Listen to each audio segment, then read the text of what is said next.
10 mga pagkain na tiyak na hindi mo na uulitin kainin pag nalaman mo kung paano ito ginagawa. Marahil ay hindi pa natin alam kung paano ginagawa ang mga paborito nating pagkain. Minsan kain na lang tayo ng kain kahit hindi natin alam ang iba't ibang pag-process at ingredients na inilalagay sa pagkain ay kakaiba. At kung malaman mo kung paano ginagawa ang mga ito, kakain ka pa ba? Kaya naman sa video na ito ay ibabahagi ko sa inyo ang mga paraan at ingredients kung paano ginagawa ang mga paborito nating pagkain. Kaya naman simulan na natin.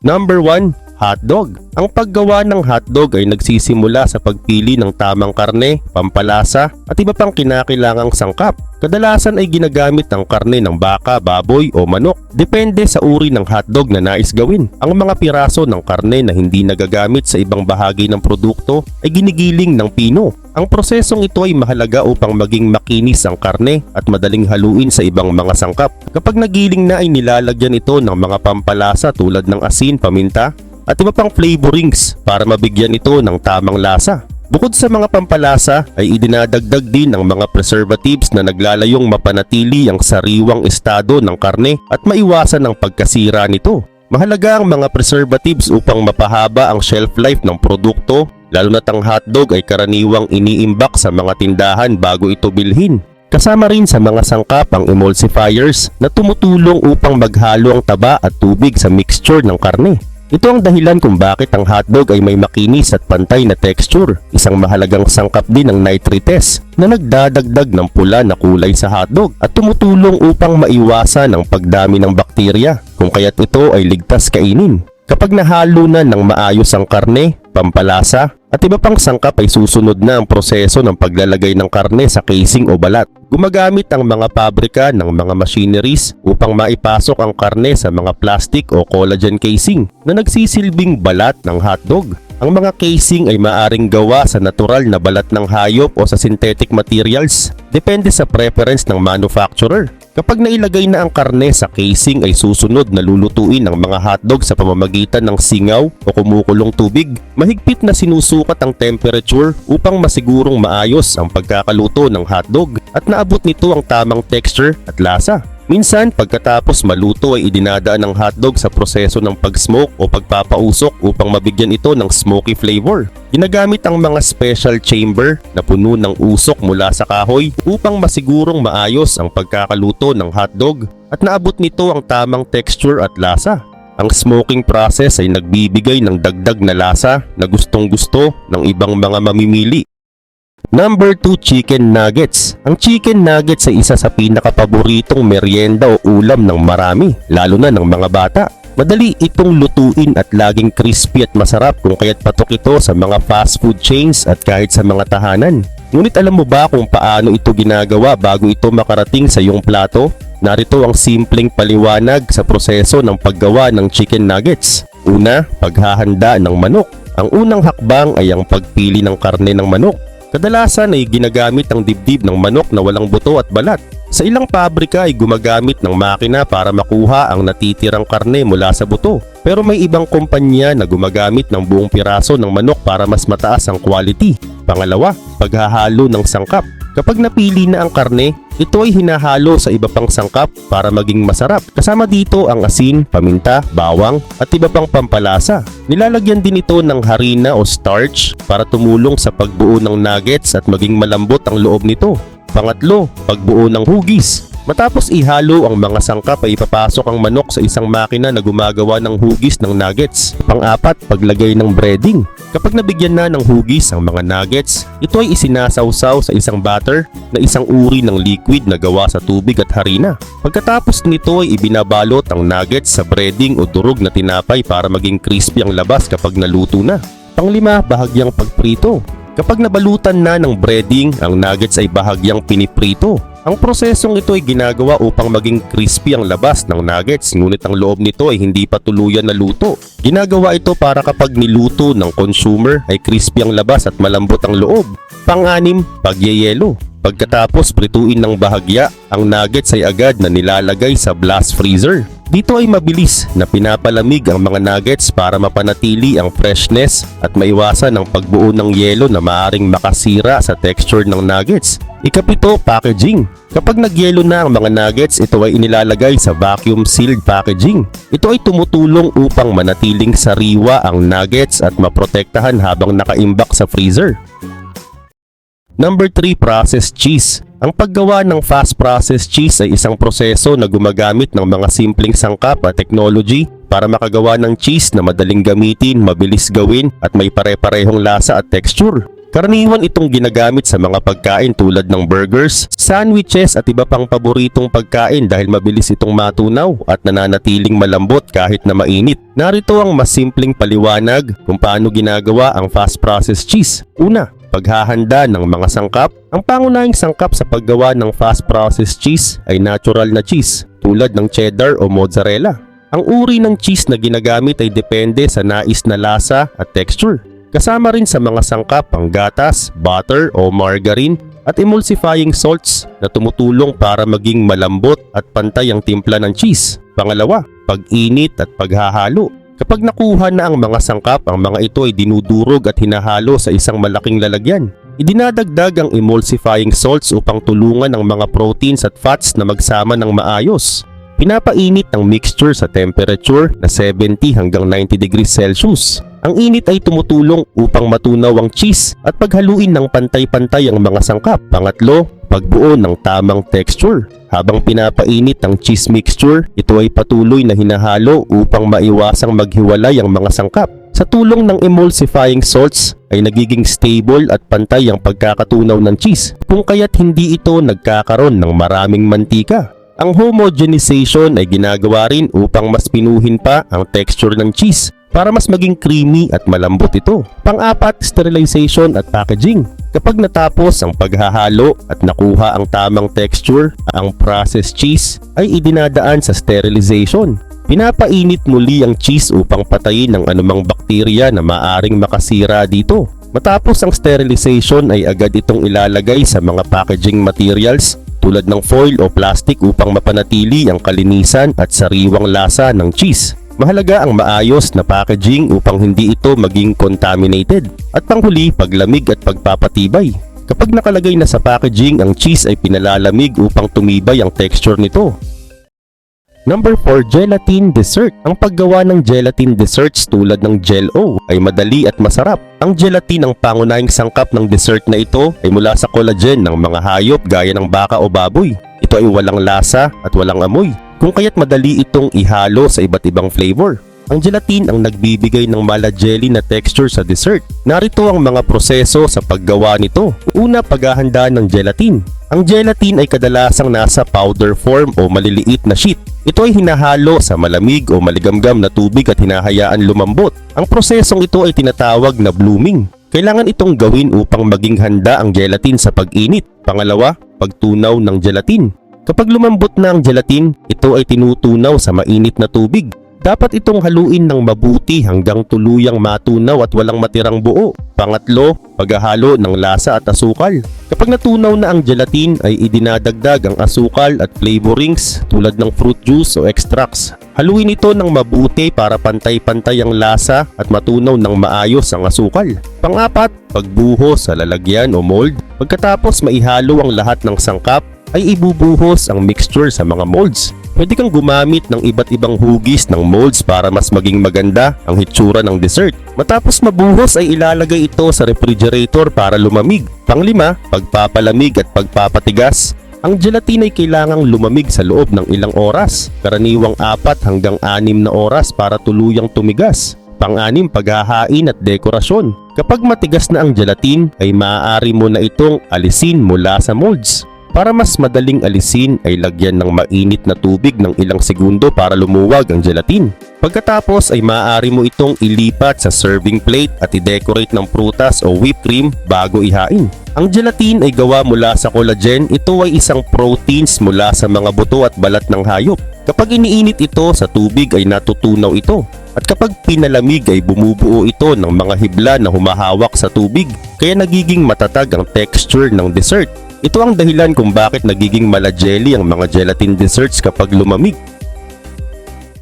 Number 5, canned mushrooms. Ang paggawa ng canned mushrooms ay mas simple kaysa sa inaakala mo. Ngunit may mga bahagi ng proseso na maaring magulat ka kapag nalaman mo. Una, ang mga mushrooms ay itinatanim at inaalagaan ng maayos hanggang sa anihin. Kapag naani na ay nililinis ang mga ito gamit ang mga chemicals tulad ng chlorine para matanggal ang dumi at mga mikrobyo. Bagamat ang paggamit ng mga chemicals na ito ay itinuturing na ligtas, ay may natitirang bakas nito sa mga mushrooms na maaring hindi maganda sa kalusugan kapag palaging kinakain.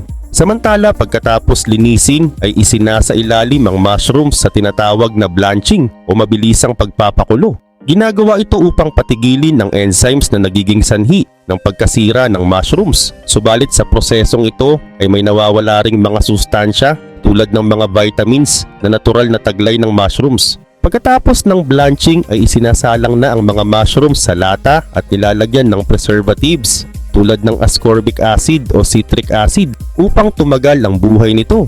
May mga pagkakataon ding gumagamit ng sodium-based preservatives na hindi maganda kung sobra ang pagkonsumo nito.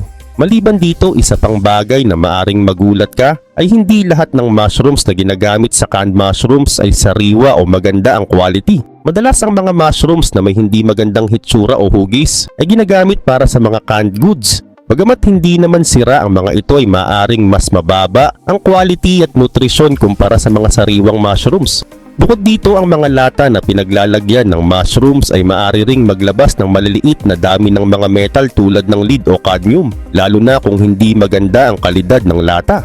Kahit maliit lang ang dami ng mga metal na ito, ay maaari itong magdulot ng masamang epekto sa kalusugan kapag naipon sa katawan sa paglipas ng panahon. Number 6, fast food french fries. Ang paggawa ng fast food french fries ay isang maayos at simpleng proseso na sumusunod sa ilang hakbang para makuha ang tamang lasa at pagka-crispy nito. Samantala, ang unang hakbang ay ang pagpili ng tamang klase ng patatas. Kadalasan ay ginagamit ang russet potatoes dahil ang mga ito ay mataas sa starch at mababa sa tubig. Ito ang dahilan kung bakit crispy ang fries kapag naluto. Pagkatapos mapili, ang mga patatas ay nililinis at tinatanggalan ng balat gamit ang mga machines. Kapag malinis na ang mga patatas, ito ay hinihiwa na may pantay-pantay na laki gamit ang espesyal na makina. Ang pare-parehong sukat ng fries ay mahalaga para siguraduhing pantay ang pagkakaluto.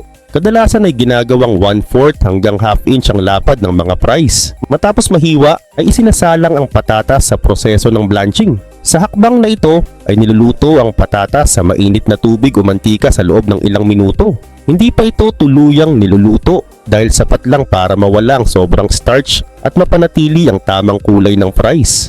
Pagkatapos ng blanching ay pinapatuyo ang patatas at mabilis na pinalalamig o inilalagay sa freezer. Ang freezing ay mahalaga para mapanatiling sariwa ang fries bago ito iprito sa fast food restaurants. Pinapalamig ito ng mabilis para hindi magyelo ang loob ng patatas na makakaapekto sa quality ng fries. Sa ilang factory ay dumadaan na sa pre-frying ang mga fries bago pa ipadala sa mga fast food outlets. Ipiniprito ito sa loob ng 1 to 2 minutes para maging golden brown ang labas pero hindi pa ganap na luto. Ang unang pagprito ay tumutulong para mas maging crispy ang fries kapag ipinrito muli sa restaurants. Matapos ang pre-frying ay tinatanggal ang sobrang mantika sa fries at inilalagay ito sa mga plastic containers. Ang mga fries ay isineseal para protektahan mula sa hangin at moisture. Pagkatapos ay inilalagay ito sa freezer at pinapadala na sa mga fast food outlets. Pagdating ng frozen fries sa mga fast food restaurants ay ipiniprito ito muli bago ihain. Ipiniprito ito sa mataas na temperatura sa loob ng 2 to 3 minutes hanggang maging crispy at tuluyang maluto. Pagkatapos iprito ay agad itong nilalagyan ng asin. Gayon din naman ay agad na inihahain ng fries pagkatapos iprito upang mapanatili ang crispy at init. Number 7, tapioca pearls for bubble tea. Ang paggawa ng tapioca pearls na ginagamit sa bubble tea ay isang simpleng proseso ngunit may mga hakbang na kailangang sundin para makuha ang tamang texture at lasa ng pearls. Ginagamit ang cassava na isang uri ng root crop bilang pangunahing sangkap. Una, ang cassava ay hinuhugasan at binabalatan para matanggal ang balat. Pagkatapos ay dinudurog ito para maging paste. Ang paste ay hinahalo sa tubig para makuha ang almirol mula dito. Ang almirol ay pinapatuyo para maging harina na siyang pangunahing sangkap ng tapioca pearls. Kapag handa na ang harina ng cassava, ito ay hinahalo sa tubig para makabuo ng dough. Kailangan din ng tamang dami ng tubig para ang dough ay maging malambot at madaling hulmahin. Maaari ring magdagdag ng brown sugar o food coloring kung nais lagyan ng kulay o lasa ang pearls.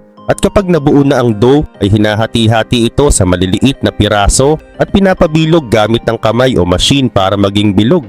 Ang karaniwang laki ng pearls ay 8 hanggang 12 mm pero maaari itong maging mas malaki o mas maliit depende sa nais. Gayun din naman matapos mabilog ang mga pearls ay kailangan itong patuyuin ng husto. Mahalaga ang pagtutuyo para hindi magkadikit-dikit ang mga pearls kapag niluto. Tinutuyo ito sa hangin o minsan ay sa pamamagitan ng init at kadalasang tumatagal ito ng ilang oras o isang araw depende sa kondisyon.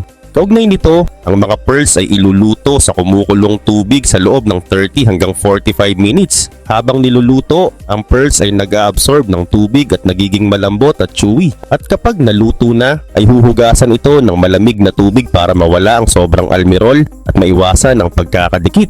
Matapos hugasan ay ibinababad ang mga pearls sa matamis na syrup o asukal gaya ng brown sugar o honey para mabigyan sila ng tamis at masarap na lasa. Nakakatulong din ang syrup para mapanatiling malambot at chewy ang mga pearls kahit hindi agad ginagamit. Kapag handa na ang mga pearls ay inilalagay ang mga ito sa ilalim ng baso ng bubble tea. Ang bubble tea ay maaaring milk tea, fruit tea o iba pang inumin. Iniinom ito gamit ang malapad na straw para masipsip ang mga chewy pearls kasabay ng inumin. Number 8. Packaged ground beef. Ang paggawa ng packaged ground beef ay isang simpleng proseso pero kailangan ng maayos na mga hakbang upang masigurong malinis, ligtas at high quality ang karne bago ito makarating sa mga tindahan. Ang unang hakbang ay ang pagpili ng tamang parte ng baka. Kadalasang ginagamit ang mga parte tulad ng chuck, round at sirloin dahil ang mga ito ay may tamang halo ng karne at taba. Ang tamang ratio ng karne at taba ay karaniwang 70% hanggang 85% ng karne at ang natitirang percentage ay taba.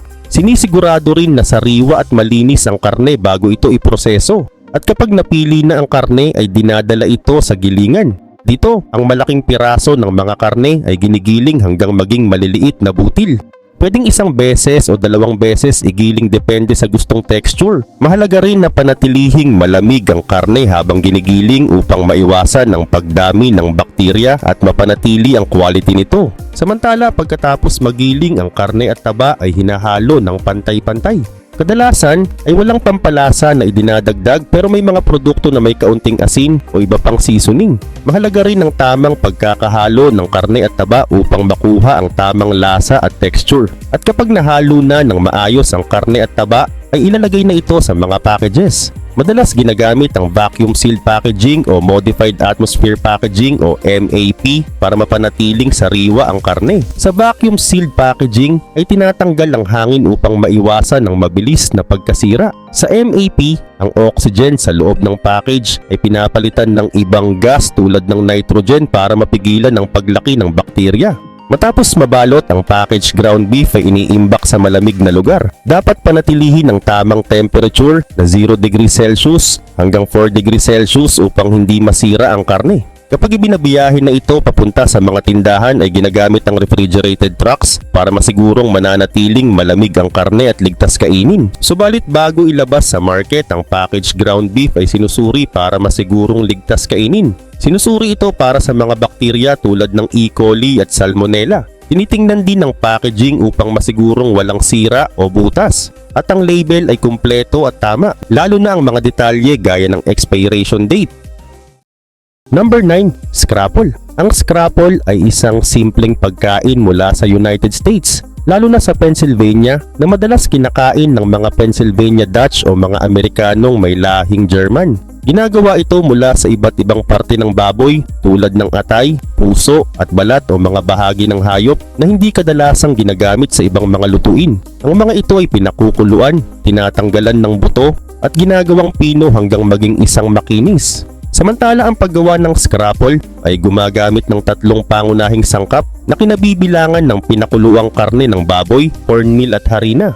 Kapag nakuha na ang malambot na karne matapos pakuluan ay hinahalo ito sa cornmeal at harina upang makagawa ng isang malapot na timpla. Nilalagyan din ito ng mga simpleng pampalasa tulad ng asin at paminta, pati na rin mga herb tulad ng sage at thyme para magbigay ng dagdag na lasa. At kapag tapos na ang paghahalo ay ibinubuhos ang mixture sa mga hulmahan na rectangular shape at pinapalamig hanggang tumigas. Kapag tumigas na ay hinihiwa ito ng maliit at piniprito hanggang sa maging crispy ang labas habang nananatiling malambot ang loob.